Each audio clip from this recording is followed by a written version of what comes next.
আমি তো এইখানে লোকেশনটা দিয়েছিল, 12:30 বাজে গেলে এখনো অব্দি বেবি কেন আসে না কে জানে।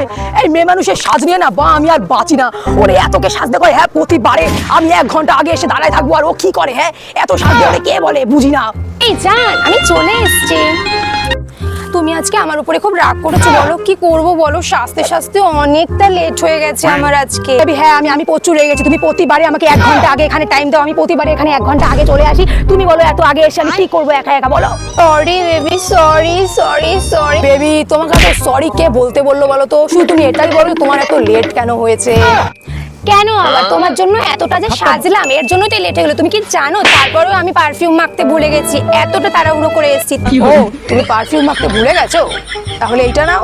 তো বেবি ওইটার মধ্যে কি আছে? আরে আগে তো নেবে তারপরে তো জানতে পারবে এটার ভিতরে কি আছে। কি এটা দেখি তো, তুমি আজকে আবার আমার জন্য কি আনলে? ওয়াও, এটা তো পারফিউম, কিন্তু তুমি কি করে জানলে যে আমি পারফিউম মাখতে ভুলে গেছি? স্মেলটা কি সুন্দর, পুরো তোমার মতো। বিশ্বাস করো আমি চাই তোমার মতো বয়ফ্রেন্ড যেন আর কারোর না হয়, শুধু আমার হবে, বুঝেছো?